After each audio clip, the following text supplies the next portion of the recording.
வணக்கம். ஒரு எலுமிச்சம்பழம் 45,500 ரூபாய்க்கு ஏலம் போன செய்தி இன்றைய மாலை மலர் வெளியிட்டிருந்தது.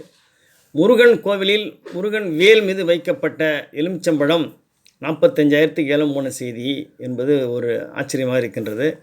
பக்தர்களுடைய செயல்பாடு ஒரு புதிராகவே இருக்கின்றது.